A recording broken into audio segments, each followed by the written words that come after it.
Assalamualaikum warahmatullahi wabarakatuh. Selamat datang kembali di channel Suara Mencekam, tempat di mana cerita nyata, mitos, dan kisah menyeramkan dari berbagai pelosok. Pada kesempatan kali ini, saya akan membawakan sebuah kisah nyata dari seorang narasumber bernama Pak Darto, seorang pedagang daging yang sudah berjualan di Pasar Anyar, Bogor sejak tahun 1998. Awal semua terasa biasa-biasa saja, sampai suatu malam ia bertemu dengan pelanggan tetap yang datang bukan dari dunia kita. Sosok itu selalu muncul di tengah malam, membawa uang basah berbau tanah, dan membeli daging segar untuk sesuatu yang tak pernah bisa dimengerti. Inilah kisahnya, Pocong Pasar Anyar. Tapi sebelum kita mulai, jangan lupa tekan tombol subscribe, nyalakan lonceng notifikasi, dan bantu share video ini supaya kamu gak ketinggalan cerita-cerita horor nyata selanjutnya. Sekarang, matikan lampu, pasang headsetmu, dan siapkan dirimu, karena setelah ini, pasar yang kau kenal tidak akan terasa sama lagi. Pak Darto sudah hafal betul suasana Pasar Anyar siang hari. Hiruk pikuk pembeli, teriakan pedagang, dan aroma rempah bercampur dengan bau daging segar. Tapi saat malam datang, semua berubah. Lampu-lampu pasar yang temaram menyisakan cahaya kekuningan. Lorong-lorong pasar terlihat panjang dan sunyi. Hanya sesekali terdengar suara tetesan air dari atap bocor dan desiran plastik bekas yang bergerak pelan tertiup angin. Biasanya, pedagang akan pulang sekitar jam 10 malam, tapi Pak Darto sering lembur sampai lewat tengah malam, membersihkan meja, menyiapkan potongan daging untuk esok hari. Namun, sejak bulan Ramadan tahun 2010, ia mulai menyadari keanehan. Setiap pagi setelah pulang larut malam, hasil jualannya selalu lebih banyak dari catatan. Uang di laci tambah, tapi daging di timbangan berkurang, padahal tidak ada pembeli. Awalnya ia berpikir mungkin ada kesalahan hitung, atau ada pembeli yang titip uang di malam sebelumnya.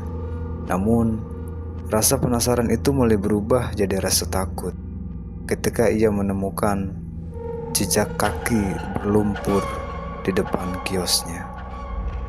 Tapi jejak itu aneh, karena menyatu seperti tidak memakai alas kaki, dan bentuknya membulat seperti ujung kain yang diseret.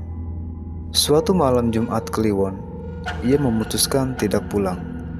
Ia bersembunyi di balik tumpukan karung daging dan berpura-pura menutup kios. Sekitar pukul 12.30 malam, terdengar suara aneh.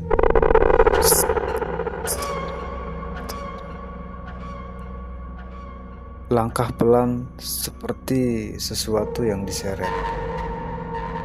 Dari ujung lorong muncul sosok tubuh putih. Cahaya lampu yang berkedip membuat wujud itu terlihat kabur. Tapi semakin mendekat, Pak Darto bisa melihat jelas. Tubuh terbungkus kain kafan, bagian kepala sobek sedikit, menampakkan wajah pucat kehijauan. Sosok itu melompat-lompat pelan menuju kiosnya. Ia berhenti tepat di depan meja potong daging.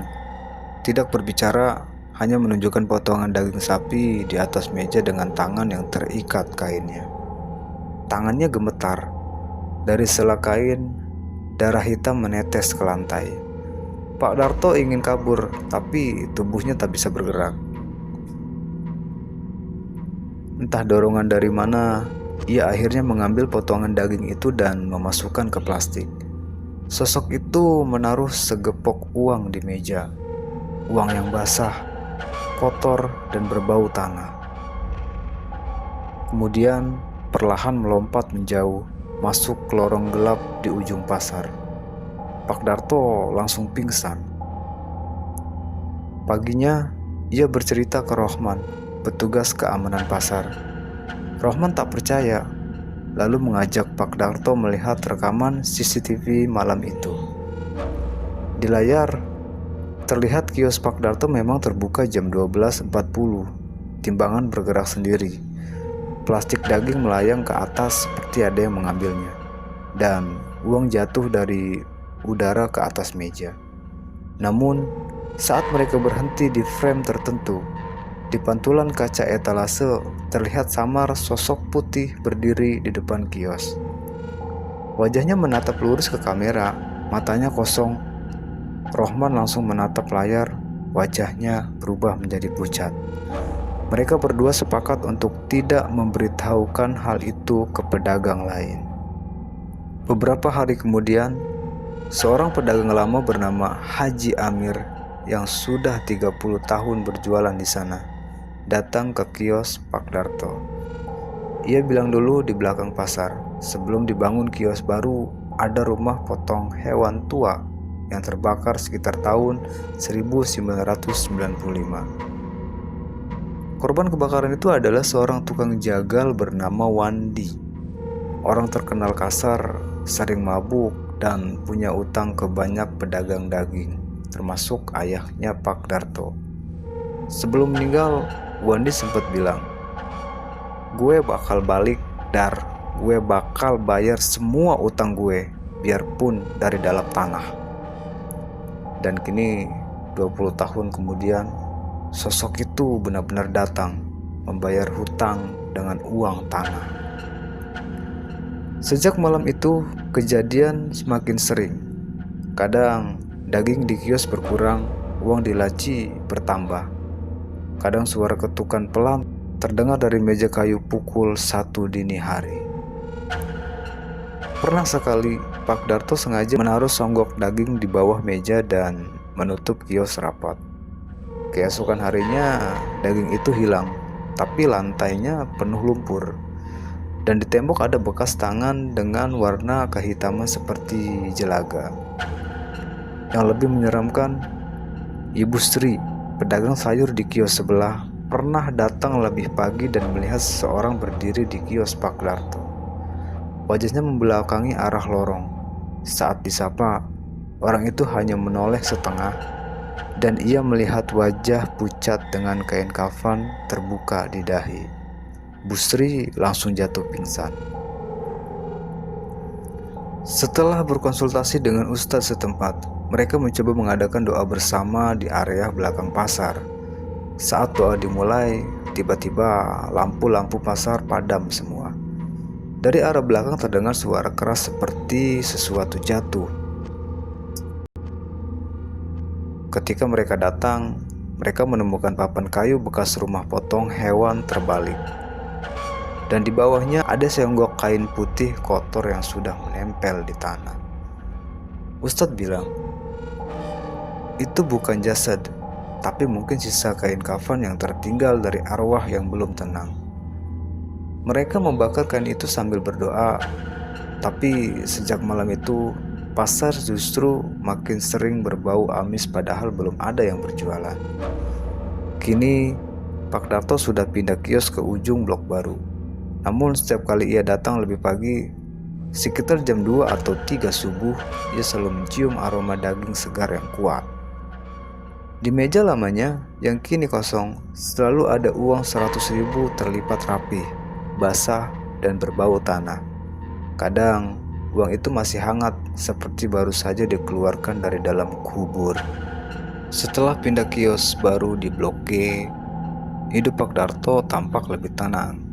Namun, suatu hal yang terus mengganggunya adalah uang tanah yang ia temukan di kios lama. Rasa penasaran membuatnya memutuskan untuk memeriksa uang itu.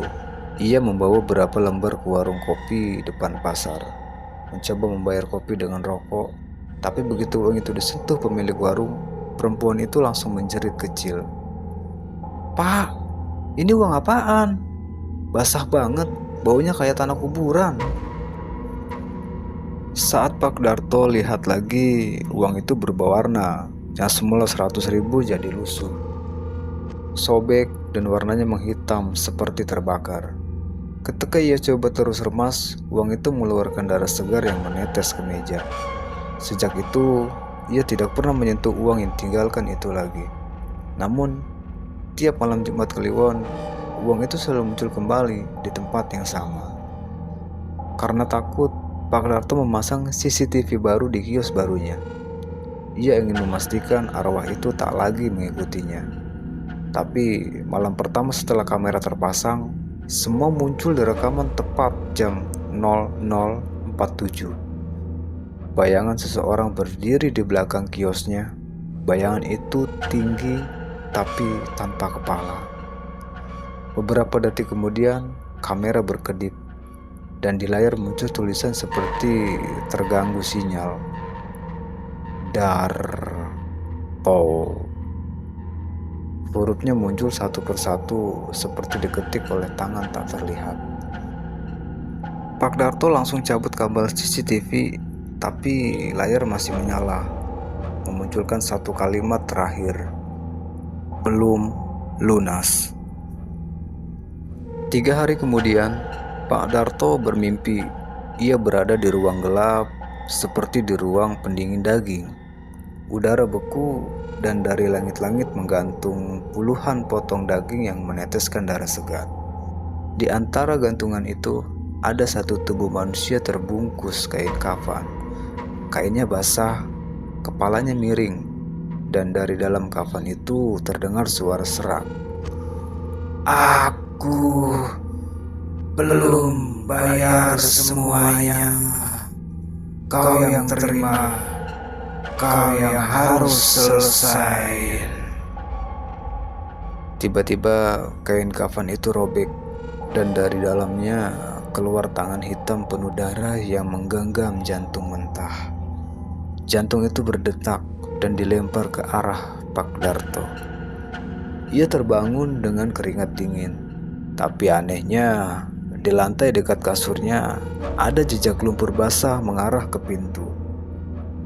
Dan bau amis daging memenuhi seluruh kamarnya. Pak Darto akhirnya mendatangi Ustadz Syarif, seorang tokoh agama yang juga sering membantu menenangkan tempat-tempat angker.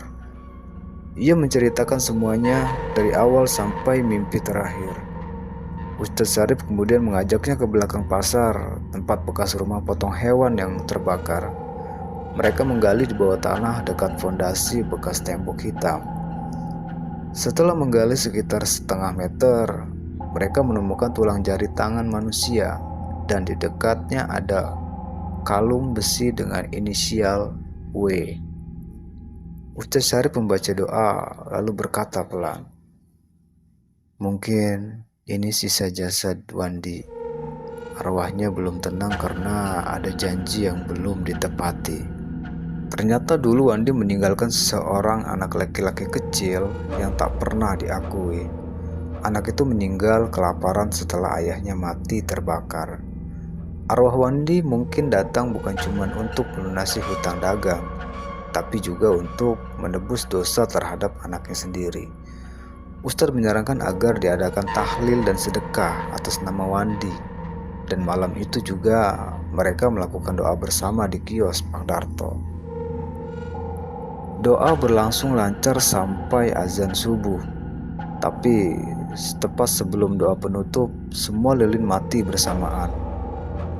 Satu suara berat terdengar di antara mereka seperti orang menangis tercekik. "Maafkan aku." Semua terdiam. Ustadz Syarif terus membaca ayat kursi dan perlahan udara di sekitar mereka menjadi dingin luar biasa. Dari arah pintu kios muncul asap putih tebal yang menggumpal. Asap itu membentuk wujud manusia terbungkus kain kafan robek. Wajahnya separuh hangus, separuh utuh. Matanya berkaca-kaca dan dari mulutnya keluar darah hitam. Ia menatap Pak Darto lama sekali, lalu berkata lirih, Terima kasih. Aku sudah bayar semua."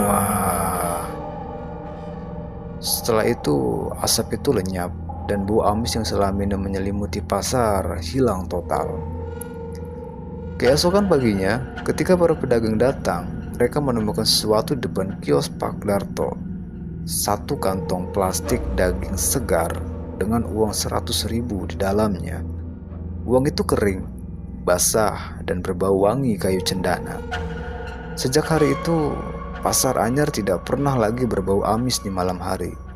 Tapi konon, setiap tanggal 17 Agustus, tanggal yang sama dengan hari kebakaran Wandi dulu, akan ada bayangan putih yang terlihat berdiri di lorong blok daging, melihat ke arah kios Pak Darto, lalu menghilang begitu matahari muncul.